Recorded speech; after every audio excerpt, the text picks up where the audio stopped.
এই ভিডিওতে আমরা আলোচনা করব হচ্ছে অসমোটিক ডিমাইলিনেশন সিনড্রোম, আরেকটা নাম সেন্ট্রাল পন্টাইন মাইলিনোলাইসিস। তো একটা নাম থেকে বোঝা যাচ্ছে যে এটার সাথে অসমোসিসের কিছু ব্যাপার স্যাপার জড়িত। এটা হচ্ছে একটা ডিমাইলিনেশন বা মাইলিনোলাইসিস, তার মানে এখানে মাইলিন রিলেটেড। আর এটা হচ্ছে এটা পন্টাইন বা পন্সের সাথে রিলেটেড। তো এগুলো আমরা পুরোটা একটু পরেই ক্লিয়ার হব।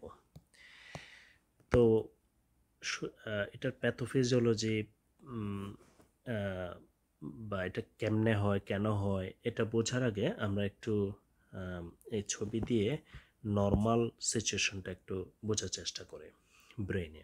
তো ব্রেনে আমরা জানি যে বিভিন্ন ধরনের সেল আছে, যেমন নিউরন, গ্লায়াল সেলসের মধ্যে অ্যাস্ট্রোসাইট, অলিগোডেন্ড্রোসাইট এগুলো আছে। তো ওই সেলগুলা আমরা যদি নর্মাল এনভায়রনমেন্টটা চিন্তা করি, তাহলে হচ্ছে বাইরে এক্সট্রা সেলুলার ফ্লুইড আছে, এবং সে এক্সট্রা সেলুলার ফ্লুইডে আমি লাল যেগুলো ডট দিচ্ছি, লেটস সে ওগুলো হচ্ছে সোডিয়াম, তাই না? তো আমরা জানি যে এক্সট্রা সেলুলার ফ্লুইডে প্রচুর সোডিয়াম থাকে এবং সেটার কনসেন্ট্রেশন সেলের ভিতরে চেয়ে বেশি। আচ্ছা, তো সেলের ভিতরে এই সোডিয়াম তো থাকবে, এটার পাশাপাশি এটাকে আমি অন্য কালার দিই, কিছু অর্গানিক সলিউটে থাকে। সেটার হয়তো এক্সাম্পল হতে পারে হচ্ছে যেমন গ্লুটামেট, তারপরে মায়োইনোসিটল, এরকম অনেকগুলা অর্গানিক সলিউট থাকে। তো এই সলিউটগুলো অর্থাৎ বাইরের দিকে আমাদের মেইনলি হচ্ছে সোডিয়াম এবং অন্যান্য সলিউট আছে, ভিতরে সেলের ভিতরে সোডিয়াম, পটাশিয়াম, বিভিন্ন ধরনের ইলেকট্রোলাইট আছে, এবং হচ্ছে এই ধরনের অর্গানিক সলিউটগুলো মিলে এক্সট্রা সেলুলার ফ্লুইড এবং তার যে ইন্ট্রাসেলুলার ফ্লুইড, এই দুটার মধ্যে কি হয়, একটা ইকুইলিব্রিয়াম বা একটা সামঞ্জস্য বজায় থাকে। এটা নর্মাল সিচুয়েশনে, নর্মাল ফিজিওলজি হচ্ছে এটা।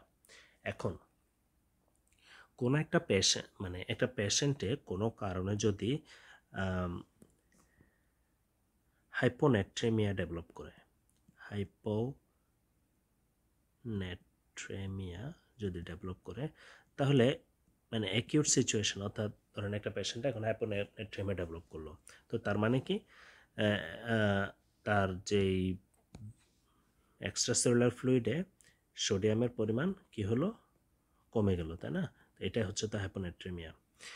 এখন সোডিয়ামের পরিমাণ যদি এক্সট্রা সেলুলার ফ্লুইডে কমে যায়, তার মানে কি, এটার বাইরে সেলের যে এক্সট্রা সেলুলার ফ্লুইডে তার অসমোলারিটি কমে গেল, তাই না? এখন সেলের বাইরে যদি অসমোলারিটি কমে যায়, মানে সেলের ভিতরে তুলনামূলক এখন অসমোলারিটি তো বেশি, তাই না? রিলেটিভলি। তো অসমোলারিটির একটা মেইন কনসেপ্ট হচ্ছে অসমোলারিটি, এবং সেটার উপর ভিত্তি করে পানির বা ওয়াটারের যে মুভমেন্ট, সেটার একটা কোর কনসেপ্ট হচ্ছে যেখানে অসমোলারিটি বেশি থাকবে, অথবা অন্যভাবে বললে যেখানে সলিউটের পরিমাণ বেশি থাকবে, সেখানে ওয়াটার ওরা ড্র করবে, তাই না? অর্থাৎ কম অসমোলারিটি থেকে বেশি অসমোলারিটির কম্পার্টমেন্টে ওয়াটার মুভ করবে। তো এখানে যদি হাইপোনেট্রেমিয়া হয়, তাহলে হচ্ছে বাইরে যেহেতু সলিউট বা অসমোলারিটি কম, তাহলে কি হবে, এবং ভিতরে যেহেতু সেলের ভিতরে যেহেতু অসমোলারিটিটা এখন বেশি রিলেটিভলি, তখন কি হবে, তখন হচ্ছে ওয়াটার বাহির থেকে ভিতরে ঢুকা শুরু করবে, তাই না? তো ওয়াটার যদি বাহির থেকে ভিতরে ঢুকে, সেল ফুলে যাবে, অর্থাৎ সেল সোয়েলিং হবে, এবং সেলটা কীরকম হয়ে যাবে, ধরেন এটা নিউক্লিয়াস, সেলটা হচ্ছে একটা বিশাল বড় সেল হয়ে যাবে, তাই না? তো এখন ব্রেনে তো এখানে অসংখ্য সেল, তো সে সব সেল যদি এরকম সোয়েলিং হয়ে যায়, তাহলে কি অবস্থা হবে ব্রেনে ইডিমা হয়ে যাবে না? তাহলে ব্রেনে যদি ইডিমা হয়, আমরা জানি যে এটা খুব ডেডলি একটা সিচুয়েশন হতে পারে, যে ব্রেন হার্নিয়েশন হয়ে পেশেন্ট মারাও যেতে পারে। তো আমাদের এখন যে মানে সেল যেগুলো আছে ব্রেনে সেগুলো হচ্ছে এই এই এই হাইপোনেট্রেমিয়ার কারণে যে সেল সোয়েলিং হচ্ছে সেটা যেন না হয়, তার সেল যেন সোয়েলিং না হয়, সেটার জন্য সে একটা পাল্টা ব্যবস্থা নেয়। সেটা হচ্ছে তার এই যে বললাম ভিতরে অর্গানিক যে সলিউট যেগুলো আছে সেগুলা সে বের করে দেওয়া শুরু করে। হ্যাঁ, তাহলে এটার সাথে যখন হাইপোনেট্রিমিয়াটা যখন বাইরে যখন হাইপোনেট্রিমিয়াটা যখন একটু লং লাস্টিং হবে, তার মানে ক্রনিক সিচুয়েশনে কি হবে, সেলগুলা ওটার সাথে অ্যাডাপ্ট করার জন্য ভিতর থেকে আমাদের এই যে ভিতর থেকে এই যে সলিউটগুলার পরিমাণ কমে যাবে, বরং এখন এগুলা বাইরে চলে আসবে, তাই না? এগুলো বের করে দিছে। তো এইটার কারণে সেলের ভিতরে এখন অসমোলারিটিটা ড্রপ করবে, সেলের ভিতরে অসমোলারিটিটা কমে যাবে, ফলে এখন ওয়াটার যেটা ছিল সেটা বের হয়ে যেতে পারবে, অর্থাৎ সেল আগের অবস্থায় ফিরে যাবে, এখন আর সোয়েলিং থাকবে না, আগের অবস্থায় ফিরে যাবে। তাহলে অর্থাৎ অর্থাৎ হাইপোনেট্রেমিয়া হলে অ্যাকিউটলি কি হবে, সেল সোয়েলিং হবে, ক্রনিক সিচুয়েশনে গিয়ে সেলটা অ্যাডাপ্ট করবে, তখন নর্মাল ভলিউমে আসার ট্রাই করবে এবং নর্মাল ভলিউমে চলে আসবে। সেটা কিভাবে হয়, সেই কম্পেনসেশনটা সে কিভাবে করে, by excluding this organic solutes. Okay, এতটুকু যদি বুঝি আমরা নেক্সট কখন অসমোটিক ডিমাইলিনেশন সিনড্রোম হয় সেটা বুঝতে পারবো। এখন এখানে আমি দেখাচ্ছি হচ্ছে এই কম্পেনসেটেড সিচুয়েশনটা, তাই না? এখন আমি যদি ওই ধরনের একটা ক্রনিক হাইপোনেট্রিমিয়ার পেশেন্টকে, যার এরকম কম্পেনসেশন হয়ে আসছে, তাকে যদি আমি এখন পেশেন্ট আসছে, আমি হাইপোনেট্রিমিয়া পাইছি, একদম দেখা যাচ্ছে যে তারে দ্রুত আমি তাকে কারেক্ট করে ফেলার জন্য একদম নর্মাল স্যালাইন দিয়ে দিলাম বা হাইপারটনিক স্যালাইন দিয়ে দিলাম, একদম প্রচুর পরিমাণে সোডিয়াম দিয়ে আমি একদম ডিটারমিন যে তার আমি 1 ঘন্টার মধ্যে ঠিক করে ফেলবো, হ্যাঁ, সোডিয়াম লেভেল নর্মাল নিয়ে আসবো। আমি যদি এটা করতে যাই, অর্থাৎ র্যাপিড কারেকশন অফ হাইপোনেট্রিমিয়া যদি আমি করতে যাই, তখন কি হবে, তখন হচ্ছে আমি কি করতেছি, বাইরে প্রচুর পরিমাণে এখন আমি সোডিয়াম সাপ্লাই দিচ্ছি এক্সট্রা সেলুলার ফ্লুইডে, তাই না? প্রচুর পরিমাণে এক্সট্রা সেলুলার ফ্লুইডে আমি সোডিয়াম সাপ্লাই দিচ্ছি, তার মানে বাইরের অসমোলারিটিটা এখন কি হবে, এখন হচ্ছে বাইরের এক্সট্রা সেলুলার ফ্লুইডের অসমোলারিটিটা বেড়ে যাবে। তো এক্সট্রা সেলুলার ফ্লুইডের অসমোলারিটি যদি এখন বেড়ে যায়, সেলের ভিতরে তো আগে অসমোলারিটিটা কমে ছিল কম্পেনসেশনের জন্য, তো সেটা এখন বাইরের সাথে এখন কম্পেনসেট করতে চাইবে, বাট এটা কম্পেনসেট করতে হলে তাকে কি করতে হবে, নতুন করে এই যে গ্লুটামেট বা মায়োইনোসিটল বা এই ধরনের যে অর্গানিক যে সলিউটগুলো আছে সেগুলোকে নতুন করে সিনথেসাইজ করতে হবে। তা এটা তো একটা ইলেকট্রনাইট যে মানে হচ্ছে শাই করে সে কোথা থেকে পেয়ে গেল বা এক জায়গা থেকে আর জায়গায় মুভ করলো, এরকম একটা নতুন একটা জিনিস তৈরি করতে হলে তার সময়ের প্রয়োজন, এবং এটা হচ্ছে একটা, কারণ এটা একটা অর্গানিক মলিকুল, তাই না? তো এটা বিভিন্ন রিয়াকশনের মাধ্যমে গিয়ে সিনথেসিস হবে, তো সেটা তো সে একটু time consuming.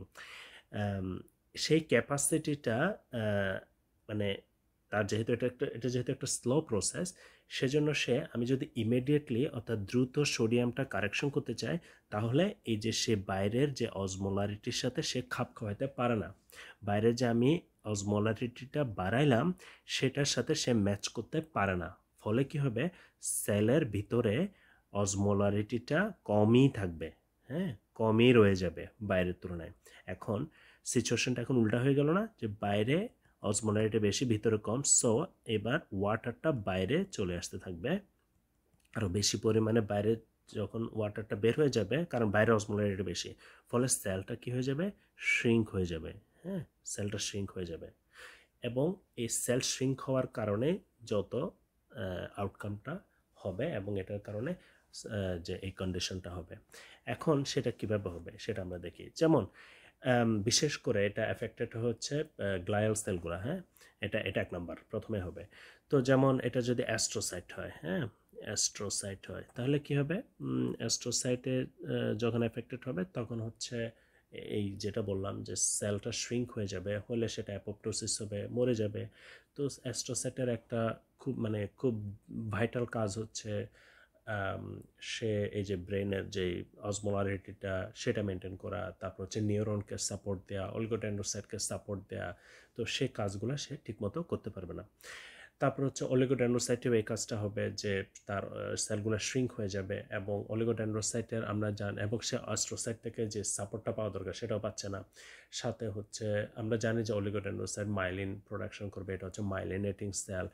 So so oligodendrocyte যখন এফেক্টেড হবে তখন হচ্ছে তার সে যে মাইলিন তৈরি করতো সেই মাইলিনটা ডেস্ট্রয় হয়ে যাবে। সেটাই হচ্ছে ডিমাইলিনেশন বা মাইলিনোলাইসিস। তারপর আমরা যদি নিউরনের কথা বলি, তাহলে নিউরনও শ্রিঙ্ক হতে পারে, এবং নিউরন শ্রিঙ্ক হলে আমি যদি একটা ছবি আঁকি, যেমন এটা যদি হয় নিউরন, তো আমরা জানি যে অ্যাক্সনে হচ্ছে অলিগোডেন্ড্রোসাইটগুলা থাকে, তাই না? মাইলিনেটিং অলিগোডেন্ড্রোসাইটগুলো থাকে। তো এটা যদি শ্রিঙ্ক হয় তাহলে মানে হচ্ছে নিউরন যদি শ্রিঙ্ক হয়ে যায়, এটা তখন মাইলিন থেকে ডিসোসিয়েট হয়ে যাবে। তো মাইলিনের নিজেরই তো প্রবলেম, আবার নিউরনও শ্রিঙ্ক হয়ে যাচ্ছে। তাহলে ওভারঅল সবগুলা যে সিচুয়েশন যেগুলো বললাম সবগুলো মিলে ওখানে ব্রেনের খুব বাজে অবস্থা হবে আর কি। বাট আমরা যখন এমআরআই করব তখন হচ্ছে এই যে মাইলিন যে ডেস্ট্রয় হয়ে গেছে সেটা বুঝতে পারবো, যে কারণে ক্লিনিক্যাল টার্মে নামের মধ্যে এই মাইলিনোলাইসিসটা প্রাধান্য পাইছে আর কি। বাট এটা মানে এই না যে শুধুমাত্র অলিগোডেন্ড্রোসাইট এফেক্টেড হচ্ছে, অ্যাস্ট্রোসাইটও এটা খুব কি একটা প্লেয়ার আর কি। আচ্ছা, তো এখন আমরা এই যে টেক্সটগুলো একটু পড়ে দেখি। তো এটা হচ্ছে প্যাথোফিজিওলজি হচ্ছে ক্রনিক হাইপোন্যাট্রেমিয়া, যেমন অ্যালকোহলিক পেশেন্টের ক্রনিক হাইপোন্যাট্রেমিয়া হতে পারে, তারপরে মেলনারিস্ট পেশেন্ট হতে পারে। তো এদের ক্ষেত্রে যে ব্রেইন সেলগুলা, বিশেষ করে গ্লায়াল সেলগুলা, অ্যাস্ট্রোসাইট, অলিগোডেন্ড্রোসাইট, এগুলো হচ্ছে ওই হাইপোন্যাট্রেমিয়ার সাথে অ্যাডাপ্ট করে ফেলে। কিভাবে? বাই এক্সক্রিটিং অসমোলাইটস, যেগুলো ব্লু দিয়ে দেখাইছে। তারপর হচ্ছে এটার মাধ্যমে সে সেরেব্রাল ইডিমাটাকে প্রিভেন্ট করে, কারণ সেল সোয়েলিংটা এটার কারণে প্রিভেন্টেড হয়। কিন্তু ওই সিচুয়েশনে আমি যদি এবার র্যাপিড কারেকশন অফ হাইপোন্যাট্রেমিয়া করি, তখন হচ্ছে বাইরের অসমোলারিটিটা বেশি ভিতরের সেলের এনভায়রনমেন্টের মানে ইন্ট্রাসেলুলার ফ্লুইডের তুলনায়, যে কারণে যে বাইরের অসমোলারিটির কারণে ওয়াটারটা বাইরে চলে আসবে, সেলের বাইরে চলে আসবে। তো সেটা হলে কি হবে? সেটা কেন হয়? কারণ হচ্ছে এই যে সেলগুলা এই অসমোলাইটস দ্রুত অ্যাকুমুলেট করতে পারে না, সিনথেস করতে হবে বাইরে থেকে বা এক্সট্রাসেলুলার ফ্লুইড থেকে, তাকে আপটেক করতে হবে। তো ইট টেক্স টাইম, যে কারণে সেল শ্রিঙ্ক হয়ে যায়, অ্যাপোপ্টোসিস হয় এবং ডিমাইলিনেশন হয়। এবার আসা যাক ক্লিনিক্যাল ফিচার্সগুলো কী কী। ক্লিনিক্যাল ফিচার্স বুঝতে হলে আমাদেরকে এটা বুঝতে হবে যে পন্সটাই হচ্ছে এখানে প্রথম এবং সবচেয়ে মোস্ট কমনলি এফেক্টেড হবে। এবং সেটা কেন?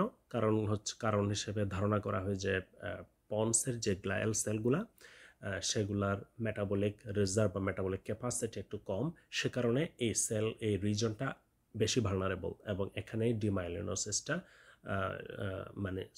মাইলিনোলাইসিসটা এখানেই সবচেয়ে বেশি হয় এবং প্রথমে হয়। তো ক্লিনিক্যাল ফিচার্সগুলো বুঝতে হলে আমাদের এই পন্স যে এফেক্টেড হয় এবং সেখানে কি কি আছে সেই জিনিসটা বুঝতে হবে। তো যেমন এই পেশেন্টের কোয়াড্রিপ্যারেসিস হয়। কোয়াড্রিপ্যারেসিস মানে হচ্ছে হাত পা চারটায় মানে প্যারালাইজড হয়ে থাকা। তো সেটা কেন হয়? সেটা হচ্ছে কর্টিকোস্পাইনাল ট্র্যাক্টে ড্যামেজ হওয়ার কারণে। তো সেটা বুঝতে হলে আমরা কর্টিকোস্পাইনাল ট্র্যাক্টটা কি সেটা বুঝতে হবে। কর্টিকো মানে হচ্ছে কর্টেক্স, স্পাইনাল মানে হচ্ছে এই যে স্পাইন। তো এখান থেকে নিউরন স্পাইনে আসবে, কর্টেক্স থেকে স্পাইনে আসবে, সেটা হচ্ছে কর্টিকোস্পাইনাল ট্র্যাক্ট। তো এই ফিগারে যদি আমরা দেখি, এইটা হচ্ছে মেডুলা, এটা হচ্ছে স্পাইনাল কর্ড, মানে এই অংশটা হচ্ছে স্পাইনাল কর্ড এবং আরও নিচে থাকবে। এটা হচ্ছে মেডুলা অবলঙ্গাটা, এই রিজনটা হচ্ছে পন্স, এটা হচ্ছে মিড ব্রেন, এবং এটা তো অবশ্যই সেরেব্রাল হেমিস্ফিয়ার। তো এই সেরেব্রাল হেমিস্ফিয়ার থেকে, আচ্ছা আমি এটা মুছে ফেলি। তো সেরেব্রাল হেমিস্ফিয়ার থেকে এই যে কিছু মোটর নিউরন এরকম করে আসবে। তো সে যেমন এটা হচ্ছে কর্টেক্স, তারপরে এটা হচ্ছে ইন্টারনাল ক্যাপসুল হয়ে পন্স হয়ে পার হয়ে সে স্পাইনাল কর্ডে চলে যাবে। তো এটা হচ্ছে কর্টিকো স্পাইনাল ট্র্যাক্ট, এটা হচ্ছে একটা মোটর ট্র্যাক্ট। আবার একইভাবে আসবে, কিন্তু স্পাইনাল কর্ডে না গিয়ে কিছু হচ্ছে এখানে যে পন্স বা মিড ব্রেন, এখানে কতগুলো মোটর নিউক্লিয়াই থাকে, যেমন এই যে বিভিন্ন ক্রেনিয়াল নার্ভের যে নিউক্লিয়াই সেগুলো এখানে থাকে। তো অনেকগুলো হচ্ছে এখানে এসে ওগুলোর সাথে সাইনাপস করে তারপর হচ্ছে ক্রেনিয়াল নার্ভ হয়ে বের হয়ে যায়। তো এগুলোকে এই ট্র্যাকটাকে বলা হচ্ছে কর্টিকো বালবার ট্র্যাক্ট। আর যেটা স্পাইনাল কর্ডে যায় সেটাকে বলা হচ্ছে কর্টিকো স্পাইনাল ট্র্যাক্ট। তো যেটাই হোক, মূল পয়েন্টটা হচ্ছে দুইটাকে পন্স দিয়ে ক্রস করতে হবে, তাই না? দুইটা কর্টিকো স্পাইনাল ট্র্যাক্ট এবং কর্টিকো বালবার ট্র্যাক্ট দুইটাকে পন্স দিয়ে ক্রস করতে হবে। তো পন্স দিয়ে যখন ক্রস করে এবং আমাদের এই যেই সেন্ট্রাল পন্টাইল অজমোটিক ডিমাইলিনেশন সিনড্রোম যেটা বলতেছি, সেখানে যদি পন্স এফেক্টেড হয়, তাহলে পন্স এফেক্টেড হলে এই দুইটা পাথওয়েটা, এই দুইটা ট্র্যাক্ট এফেক্টেড হতে পারে। তো যে কারণে কর্টিকো স্পাইনাল ট্র্যাক্ট হচ্ছে এই ওখানে গিয়ে কর্টেক্স থেকে স্পাইনাল কর্ডে গিয়ে স্পাইনাল কর্ডের যে লোয়ার মোটর নিউরন আছে সেগুলোর সাথে সাইনাপস করবে, এবং ওই লোয়ার মোটর নিউরন আমরা জানি যে বডির অর্থাৎ আমাদের হাত পা এগুলার যে স্কেলেটাল মাসেল সেগুলোকে মুভমেন্টগুলোকে কন্ট্রোল করে। তো আপার মোটর নিউরন যখন এখানে প্যারালাইজড হয়ে যাবে তখন হচ্ছে আমাদের যে কোয়াড্রিপ্লেজিয়া অর্থাৎ হাত পা চারটায় প্যারালাইজড হয়ে বসে থাকবে। তারপরে হচ্ছে এই যে কর্টিকো বালবার ট্র্যাক্ট যেটা বললাম, অর্থাৎ যেগুলো ক্রেনিয়াল নার্ভে যাবে, আপার মোটর যে কর্টিকো বালবার ট্র্যাক্টের মাধ্যমে হচ্ছে, এটা হচ্ছে আপার মোটর নিউরন, তাই না? এটা হচ্ছে কর্টেক্স থেকে এই যে আমাদের ব্রেন স্টেমে যাবে। ব্রেন স্টেম মানে হচ্ছে এই রিজনটা, ব্রেন স্টেম মানে হচ্ছে এই যে মিড ব্রেন, পন্স এবং মেডুলা, এই তিনটাকে বলা হচ্ছে একসাথে মিড ব্রেন। তো এখানে যে ক্রেনিয়াল নার্ভ নিউক্লিয়াই থাকে, সেখানে যে কর্টেক্স থেকে যে আপার মোটর নিউরন ওখানে আসবে সেগুলোকে বলা হচ্ছে কি কর্টিকো স্পাইনাল ট্র্যাক্ট। এরপর হচ্ছে লোয়ার মোটর নিউরন হয়ে ক্রেনিয়াল নার্ভ হয়ে বের হয়ে যাবে। তো ওই আপার মোটর নিউরনগুলা বিশেষ করে ক্রেনিয়াল নার্ভ, এই যে 9, 10, 11, 12 ওই ক্রেনিয়াল নার্ভগুলা, আর আপার মোটর নিউরনটাকে যখন এফেক্টেড হয়ে যাবে তখন এটাকে বলা হচ্ছে সিউডোবালবার পলসি। তো সিউডোবালবার পলসি হলে এই যে ক্রেনিয়াল নার্ভগুলো বললাম, যেমন ওগুলো হচ্ছে আমাদের টাং মুভমেন্ট, ফেস মুভমেন্ট, তো এই জায়গার এই রিজনের মুভমেন্টগুলোকে স্কেলেটাল মাসলগুলোকে কন্ট্রোল করে, তাই না? তো সে কারণে এদের দেখা যাচ্ছে যে ওই ওই ওই ট্র্যাকটা এফেক্টেড হলে ওরা কথা বলতে পারতেছে না ঠিক মতো, যে স্লার্ড স্পিচ হচ্ছে, যেটাকে আমরা বলবো যে ডিসআর্থ্রিয়া।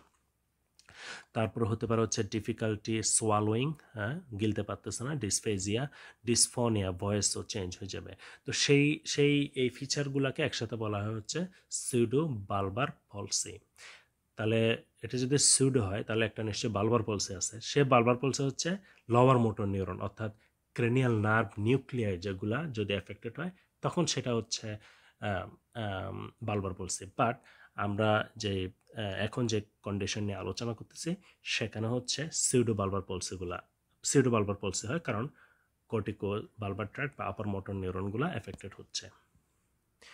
এরপর আসা যাক হরিজন্টাল গেজ পলসি। এটা হয় হচ্ছে পন্টাইন গেজ সেন্টার এফেক্টেড হয় সেজন্য। তো এইটার মানে কি? এটার মানে হচ্ছে আমরা যদি আই চিন্তা করি, তো আই দিয়ে তো আমরা ডানে বামেও তাকাইতে পারি, আবার উপরে নিচেও তাকাইতে পারি, তাই না? তো ডানে বামে তাকানো অর্থাৎ ল্যাটারালি তাকানো, এটা হচ্ছে ল্যাটারাল গেজ উইথ নেক। তারপর হচ্ছে উপরে নিচে তাকানো, এটাকে বলা হচ্ছে ভার্টিক্যাল গেজ। তো ল্যাটারাল যে গেজ বা আমাদের যে চোখে যে ডানে বামে মুভ করাবো সেটা কন্ট্রোল করার জন্য যে সেন্টার বা যে নিউরনগুলা সেগুলা থাকে হচ্ছে আমাদের সেগুলা থাকে হচ্ছে পন্সের মধ্যে, হ্যাঁ, এই পন্স রিজনের মধ্যে। তো এই পন্সে যখন ডিমাইলিনেশন হয় তখন হচ্ছে আমাদের এই অ্যাবিলিটিটা চলে যায়, যে ল্যাটারালি আইকে যে মুভ করব সেটার অ্যাবিলিটিটা চলে যায়, কারণ এখানে হ্যাঁ, তো সেটাকে বলা হচ্ছে ল্যাটারাল গেজ পলসি মানে প্যারালাইসিস, অর্থাৎ আমি ল্যাটারালি ডানে বামে চোখ মুভ করতে পারবো না। আচ্ছা, কিন্তু এখানে আরেকটা তথ্য দিয়ে রাখি, সেটা হচ্ছে যে ভার্টিক্যাল যে গেজ যেটা বললাম, তাই না, উপরে নিচে তাকানো, সেটার জন্য যে নিউরন ওগুলা কিন্তু আবার পন্সে না, ওগুলা মেইনলি থাকে হচ্ছে মিড ব্রেনে। তো আমরা যেহেতু এই কন্ডিশনে পন্সটা এফেক্টেড হচ্ছে, মিড ব্রেন এফেক্টেড হচ্ছে না, তার মানে হচ্ছে ভার্টিক্যাল গেজটা কিন্তু এফেক্টেড হবে না। তার মানে পেশেন্ট উপরে নিচে তাকাইতে পারবে, কিন্তু ডানে বামে তাকাইতে পারবে না, পাশাপাশি তাকাইতে পারবে না। এটা হচ্ছে মূল কথা। আরেকটা হচ্ছে কি অবটান্ডেশন বা কমা, এটা হচ্ছে রেটিকুলার ফরমেশন এফেক্টেড হওয়ার কারণে। এটার মানে কি? এটার মানে হচ্ছে আমাদের কিছু স্পেশালাইজড নিউরন আছে যেগুলো ব্রেন স্টেমের মধ্যে থাকে। হ্যাঁ, ব্রেন স্টেমের মধ্যে, যে মিড ব্রেন, পন্স এবং মেডুলার মধ্যে থাকে। তো এই গ্রুপ অফ নিউরনকে বলা হয় রেটিকুলার ফরমেশন। এই যেই নেটওয়ার্ক অফ নিউরন, এই নিউরনগুলার একটা গুরুত্বপূর্ণ কাজ হচ্ছে অ্যালার্টনেসটাকে কন্ট্রোল করা। অর্থাৎ আমরা আমরা আমরা আমরা আমরা কতটুকু অ্যালার্ট থাকবো, বা আমাদের যে অ্যারাউজাল সিচুয়েশন সেটাকে কন্ট্রোল করে হচ্ছে এই রেটিকুলার ফরমেশনটা। তো যেহেতু এটার একটা অংশ পন্সের মধ্যে আছে, তাহলে পন্স যদি এফেক্টেড হয়, তো সেটার সিভিয়ারিটির উপর ভিত্তি করে আমাদের অ্যালার্টনেসটাও এফেক্টেড হতে পারে। তো সেটা ডিপেন্ডিং অন আসলে কতটুক অ্যালার্ট না, সেটার উপর ভিত্তি করে এটা মানে ডিপেন্ড করবে হচ্ছে কত সিভিয়ার। তো যেমন আমরা যদি অ্যালার্টনেস স্কেলটা চিন্তা করি, যেমন অ্যালার্ট, তারপর হচ্ছে একদম কোমা। কোমা মানে হচ্ছে তো একদম আনরেসপন্সিভ, কোনোভাবে মানে পেশেন্টকে অ্যাওয়েক করা যাচ্ছে না। তো এর মধ্যে অনেক সিচুয়েশন আছে, যেমন হচ্ছে ড্রাউজি হতে পারে, একটু মানে অ্যালার্ট, দেন অ্যালার্ট হচ্ছে একটু খারাপ হচ্ছে ড্রাউজি। ড্রাউজি মানে হচ্ছে সে ড্রাউজি লেথার্জিক, তাকে দেখা যাচ্ছে যে বাট খুব ইজিলি তাকে আমি অ্যাওয়েক করতে পারতেছি বা অ্যারাউজ করতে পারতেছি। আর একটা হতে পারে হচ্ছে যেমন অবটান্ডেশন, যেটা এখানে বলে লেখা আছে। অবটান্ডেশন মানে হচ্ছে সে খুবই ড্রাউজি। হ্যাঁ, সে সে তাকে তাকে আসলে কয়েকবার বা রিপিটেডলি স্টিমুলেট করে তাকে অ্যাওয়েক করতে হয়। হ্যাঁ, এবং অ্যাওয়েক করার পরে দেখা যাচ্ছে যে তাকে যদি আমি এই ডাকতে না থাকি বা এরকম কোনো একটা স্টিমুলাস দিতে না থাকি, সে দেখা যাচ্ছে আবার আবার আবার আবার ড্রাউজি হয়ে যাচ্ছে। তো সেটা হচ্ছে অবটান্ডেশন। তারপর হতে পারে হচ্ছে স্টুপর। হ্যাঁ, স্টুপর, এটা হচ্ছে অবটান্ডেশন। স্টুপর মানে হচ্ছে সে তার অবস্থাটা আরও সিভিয়ার। এখন হচ্ছে তাকে এই শুধু ডাকলে হবে না বা স্টিমুলাস দিলে হবে না, ওটা পেইনফুল স্টিমুলাস দিতে হবে। পেইনফুল স্টিমুলাস দিয়ে যদি আমি তাকে অ্যাওয়েক করতে পারি, তাহলে সেটা হচ্ছে স্টুপর। আবার কোমা হচ্ছে, তো বললাম যে তাকে কোনোভাবেই আমি কোনো স্টিমুলাস দিয়ে তাকে অ্যাওয়েক করতে পারবো না। তো এইটার ডিপেন্ডিং অন আসলে কতটুকু severe condition, depending on that তার অবটান্ডেশন হতে পারে, স্টুপর হতে পারে, অথবা এমনকি কমাও হতে পারে। আচ্ছা, এবং এখানে মূল জিনিসটা মনে রাখতে হচ্ছে রেটিকুলার ফরমেশনটা এফেক্টেড হচ্ছে। আচ্ছা, পেশেন্ট লকড ইন সিনড্রোম হতে পারে পেশেন্টের। সেটা কীরকম? সেটা হচ্ছে সে কমপ্লিটলি প্যারালাইজ থাকবে। তো প্যারালাইজ তো আমরা বলছি একটু আগে যে তার corticobulbar corticospinal tract affected হচ্ছে। কিন্তু এই ধরনের পেশেন্টে দেখা যাচ্ছে ওরা কনসাস, এবং সবচেয়ে ইম্পর্টেন্ট হচ্ছে এরা ভার্টিক্যাল আই মুভমেন্টটা স্পেয়ার থাকবে, তাই না? একটু আগে বললাম যে ভার্টিক্যাল আই মুভমেন্টের যে সেন্টারটা বা নিউরনগুলো, সেগুলো থাকে হচ্ছে মিড ব্রেনে। তো মিড ব্রেন তো এখানে এফেক্টেড হচ্ছে না, যে কারণে হরিজন্টাল গেজটা করতে পারবে না ওরা, কিন্তু ভার্টিক্যাল গেজটা করতে পারবে। বাট এটা ছাড়া দেখা যাচ্ছে যে তার পুরো বডিটা প্যারালাইজড এবং সে কনসাস থাকতে পারে। তো সেটাকে বলা হচ্ছে লকড ইন সিনড্রোম। তো এরকম পেশেন্ট মানে পেশেন্টের এটা হতে পারে। আচ্ছা, তারপরে হচ্ছে আমরা আমরা এই কন্ডিশনটাকে কীভাবে প্রিভেন্ট করব? ওয়েল, খুবই ইজি। যে যার হাইপোনেট্রেমিয়া থাকবে তাকে আমি খুব দ্রুত যে এখনই আমাকে সোডিয়াম দিয়ে কারেক্ট করে ফেলতে হবে, সেটা আমরা করব না। ওই আর্চটাকে আমাদের নিবারণ করতে হবে আর কি। হ্যাঁ, তো আমরা এটা স্লোলি করব। আচ্ছা, একটা নিমোনিক এখানে, এটা খুব হ্যান্ডি। সেটা হচ্ছে from low to high your pawns will die. এটার মানে হচ্ছে আমরা লো সোডিয়াম আছে পেশেন্টের, অর্থাৎ হাইপোনাইট্রেমিয়া, সেটা যদি আমি খুব দ্রুত হাই করে ফেলি, হ্যাঁ, তাহলে ইউর পন্স মে ডাই, তাই না? যেটা আমরা একটু আগে বললাম যে সেন্ট্রাল পন্টাইল মাইলিনোলাইসিস বা অসমোটিক ডিমাইলেশন সিন্ড্রোম। আবার এটার উল্টাটা হতে পারে, যেমন from high to low your brain will blow. এটার মানে হচ্ছে একটা পেশেন্টের যদি হাইপারনেট্রিমিয়া থাকে, তো তাকে আমি দ্রুত কমায় ফেলতে গেলে সোডিয়াম, তখন হচ্ছে তার উল্টাটা হবে। কারণ সোডিয়াম যখন আমি এক্সট্রাসেলুলার ফ্লুইড থেকে খুব র্যাপিডলি ডিপ্লিট করে ফেলবো, তখন হচ্ছে সেলের ভিতরে রিলেটিভলি হাই অসমোলারিটি থাকবে, তাই না? তখন হচ্ছে সে বাইরে থেকে ফ্লুইড ড্র করে ফুলে যাবে। তো ফুলে গেলে ব্রেন উইল ব্লো, মানে হচ্ছে এটা ফিগারেটিভলি বলা যে ব্রেনে ইডিমা হবে। হ্যাঁ, তো এটা একটু অনেক সময় হেল্প করে আর কি মনে রাখতে।